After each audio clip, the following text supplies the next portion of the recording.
Hello everyone, and here we have a new story. Before we get to that, I want to ask you to subscribe, like, and be sure to write comments in order to participate in the development of the community.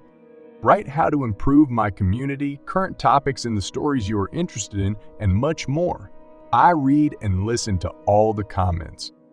People write me stories by mail from different countries. There are problems with translation. I apologize for this. I will work on it and try to fix these errors. I want to thank everyone for their support and the people who wrote to me by mail, broadcast news stories. Don't forget to put a bell in order not to miss new videos. And now, let's go.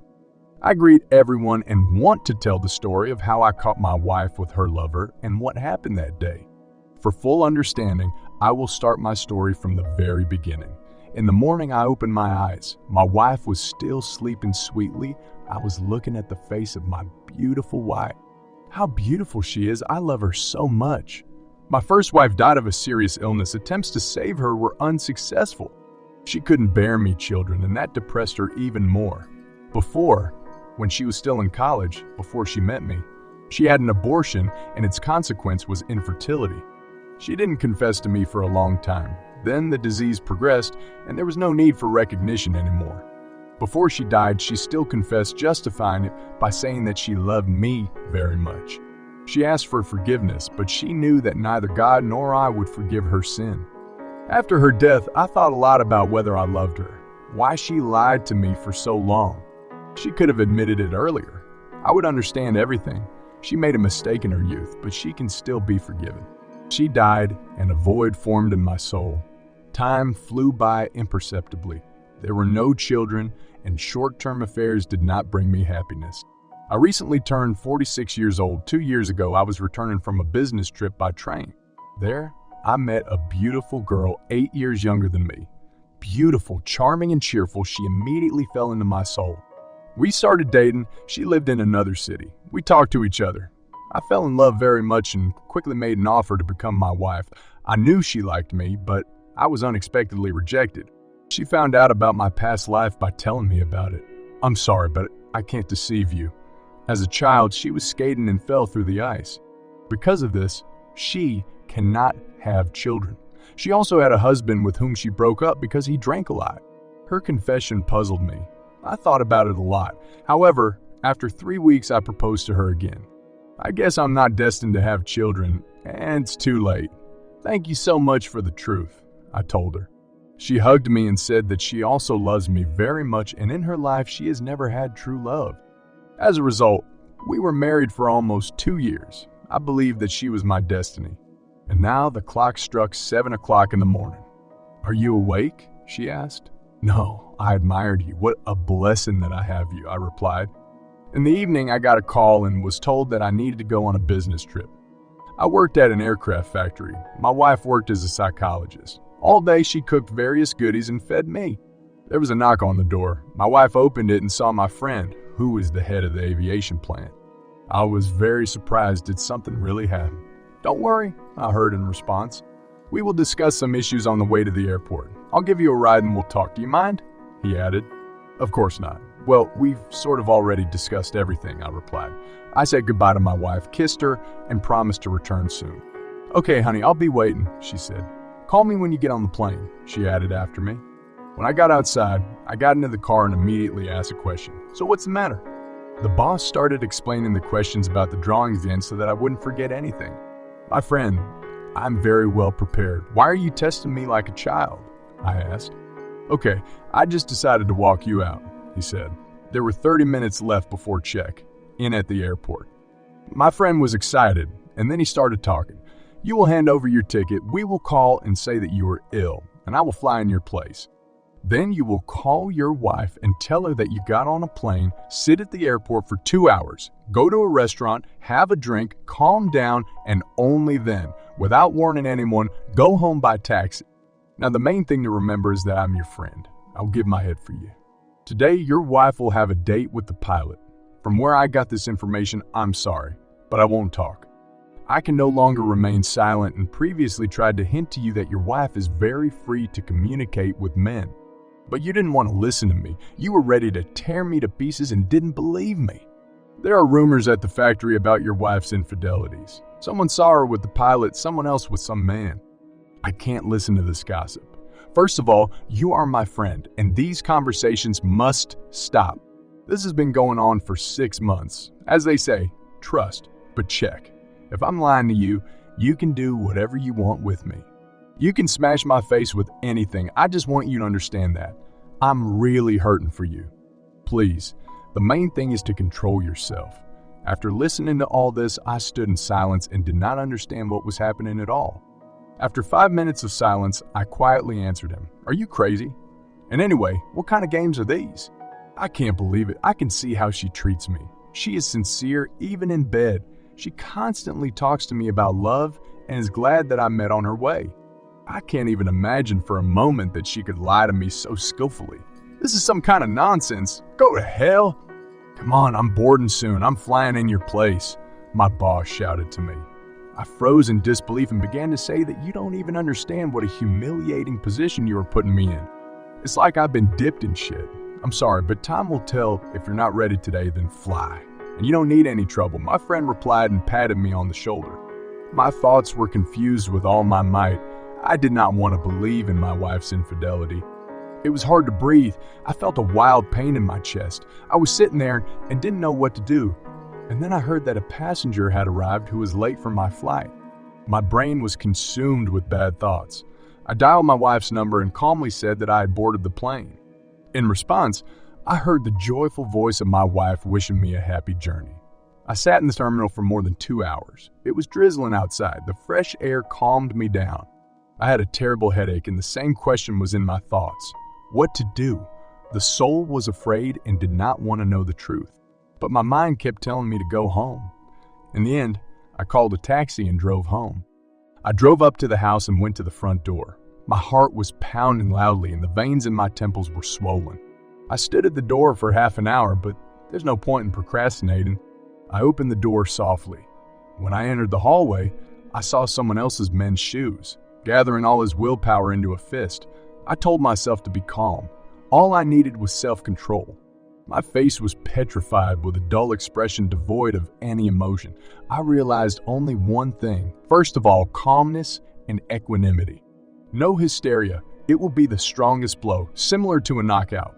But these thoughts scared me. I became enraged. Jealousy took over. I put on my slippers, and very quietly I went into the living room. I saw a round table set for an evening dinner, which didn't look very appetizing. There was an open bottle of half-drunk cognac and a bottle of champagne on the table. A military pilot's jacket was hanging on one of the chairs, and my wife's beautiful robe was hanging on the other. Red roses in a vase decorated the coffee table. When I left, they weren't there, I thought wistfully. I collect all the dirty dishes. I take the pilot's things, clean and iron them. I folded everything neatly and hung my wife's robe next to it. I even cleaned this pilot's shoe. I quietly went to the bedroom door, opened it a crack, and saw a couple in love in each other's arms. He gently touched my wife's breasts, the sheets barely covering their naked bodies.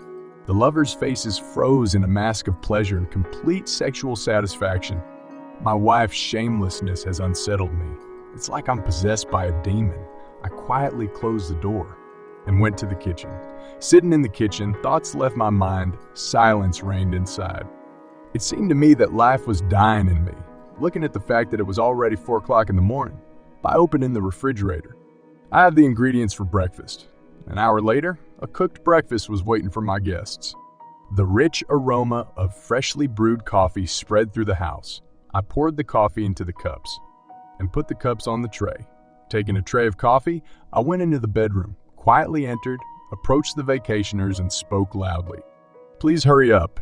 Your clothes are ready. I'm waiting for you both in the dining room for breakfast." When they opened their eyes, my wife and her lover looked at me with bewilderment. Probably, the interrupted deep sleep did not allow them to immediately realize what had happened. Where did I even come from? "Have a cup of coffee? It'll cheer you up," I said, and quietly went out the bedroom door. It is difficult, and there is no reason to talk about the shock that covered the couple in love with his head. Half an hour later, first the pilot and then my wife appeared in the dining room. The state of the lovers was very shocking. I say it's time for breakfast. I ask for the table. "Honey, have a cup of coffee." You like coffee in the morning. I prepared this for you." The pilot was no longer fussing. He was silent, apparently thinking that no words would justify his presence. He sat down at the table and began to eat breakfast. My wife looked at me in fright, as if speechless. It was as if the thoughts in her head were eating her whole. Why doesn't he yell at me and call me a whore? Maybe, she thought. He just doesn't say anything, and it scares the hell out of me. She's never seen me like this. "What's the matter, honey? Why don't you want coffee?" I asked calmly. Taking the cup with a trembling hand, she began to drink coffee, her teeth like a small hammer, tapping on the edge of the cup. After finishing breakfast, the pilot got up from the table, thanked me, and asked permission to leave. "Of course you're free," I replied with a grin. The pilot went to the exit, pulled the door handle. It was locked. He realized that he would not be able to leave through the door. He has only one way to leave, through the balcony. We lived on the 5th floor. He climbed out of the window and began to descend. The house was asleep. There was no other way out. The pilot thought mournfully. Having overcome the 4th floor, he reached the 3rd. Inside, oddly enough, there was a tremor. The calmness of the owner surprised him and led him to gloomy thoughts. It would have been better if he had screamed, hit me, and insulted me. But his ominous silence is worse than torture, the pilot thought. His nerves couldn't stand it. He slipped and instantly flew down. The wife seemed to sense trouble, looked out the window and saw the lifeless body of the pilot. Covering her mouth with her hand, she howled wildly, rushing around the room, not knowing what to do. Like a hunted animal, she huddled in the corner of the room and clutched her head, as if she was thinking, "Lord, what should I do? He won't forgive me." In my husband's eyes, I see death sentence for myself. She tried to say something to me, but I sat in silence as if I hadn't heard her. In the end, her psyche could not stand it, and she ran to the bathroom. Unconsciously, without controlling herself, she drank half a bottle of vinegar essence. She collapsed to the floor, screaming wildly and calling for help. But there was a deathly silence. A woman with a distorted face was lying on the floor, her hands scratching her face in the hope of somehow helping herself. A few minutes passed, and she no longer screamed, only uttered a terrible wheeze. Severe pain and shock made her stop breathing, and death brought her relief. After a while, I went to the bathroom. I stood and looked at my wife's disfigured face. Then, I felt that my numb legs were not moving well. Hands with difficulty dialed the ambulance number, then the police number. Sitting on a chair, my head was splitting into pieces. I leaned against the wall and waited for the ambulance and the police. There was a trial. The judge found my case strange and unusual. She had a difficult task to solve. The judge is a woman. She had to break her head and review a bunch of cases about people's infidelities. But my situation didn't give a clear answer. What decision should she make? The murder article doesn't fit. I didn't kill anyone. The victims committed suicide themselves. Someone may object and say that I morally pushed them to this. During the interrogation, I did not hide that when I saw my wife's infidelity, I went crazy. Everything I've told you proves that there was no violence. I didn't even raise my voice once. I explained my strange actions by saying that I wanted my wife and a pilot to understand the meanness of what they had done. I couldn't foresee what would happen. Yes, I closed the door and took their mobile phones. But in order for them to feel the same pain that I had to go through, of course, after a while, I would have let the pilot go and kicked my wife out into the street. But when the tragedy had already happened, my help was useless. Although I could have sent my wife to the hospital, but I did not, which I regret very much. It would be better if she lived with what she did. The most experienced lawyer in the city came to my defense. They were informed about the facts of my wife's past life. A former prostitute who served clients for money stood behind her husband. The ex-husband, having learned that his wife was cheating on him, got drunk with grief. He became a drunk and she threw him out on the street. The man became homeless. He was killed in one of the street fights. My wife's legend that as a child she fell through the ice and became infertile has not been confirmed by relatives. The life of a prostitute made her barren. When I learned these details from the lawyer, I was just shocked. In the end, I fell in love with her and didn't want to know anything. I believed her. Maybe she wanted to change her life. But the past dragged her in the pool. It already looks like a disease. The characteristics from the enterprises where I worked characterized me as a decent, honest, and wonderful family man and leader. There were witnesses in my defense who confirmed my wife's infidelity. The pilot's wife spoke at the trial. Of course, she was hurt. She left 2 children, but she did not protect her husband because she was digging into his infidelities. Leaving her mistresses through the balconies was not unexpected news for her. She thought it was an accident. Perhaps God himself punished the sinner. I was given the last word. During the investigation, I seemed to have aged. My great temple spoke of how worried and suffering I was. I wouldn't wish such suffering on an enemy. I regretted the tragedies that happened, and I had no intention of using physical violence against them. I expressed my condolences to the pilot's wife on the death of her husband. I informed my lawyer about the transfer of money to his wife for the maintenance of children, and I promised to help them in the future. The court retired for sentencing. The verdict of the court is innocent because there is no corpus delicti in it. The court released me from custody. I was grateful for a fair decision. In life, it often happens that a man trusts his chosen one. Sometimes love blinds and makes people deaf. People fall in love and just love. A truly loving man always has a pure soul. No one is immune from mistakes. Analogically, the same can be said about women. In a hurry, I sold my apartment, car, and quit my job. All the attempts of my boss friend to convince me to stay were unsuccessful. I explained, "Sorry, friends, but I can't." I had to leave. Everyone understood my situation and calmed me down. In the end, I left and bought myself a small house in a dense forest. I gave the remaining money to the wife of the deceased pilot. She's a good woman. She cried when I left. I've had no luck with women in this life. I don't want to push my luck anymore. A dense forest with very few people in it is the best healer for a bleeding soul. Only there, I found peace and a chance to start a new life. That's the whole story, friends. What can you say about this in the comments? And that's it. We'll finish and move on to the advice of the author of the channel. Channel Author's Tips. Dear friends and subscribers, before I say my opinion, I want to tell you that all the stories are written to me by people in the mail. I'm trying to test the verisimilitude of these stories. Well, it's not that easy, you know? I don't work for the FBI. I draw conclusions based on communication with people. Dear friends, my subscribers, I want to say that I always discuss my advice with a psychologist. I can cause psychological trauma to a person. I cannot express a biased opinion. At least sometimes I really want to. But you have to understand me. I want to help all the people who got into difficult situations in our stories. We have a community for getting direct advice. Authors always ask you to write what you think directly and the whole truth. If you have such an opportunity, please write as is. After reading this story, I was very shocked. Any of my advice, even the one in which I agree with the psychologist, is unlikely to help here. I want to wish the author great strength. Even though he has enough of them to survive this, I want you to fight and set an example to people. What kind of willpower and endurance can be? You are very strong psychologically.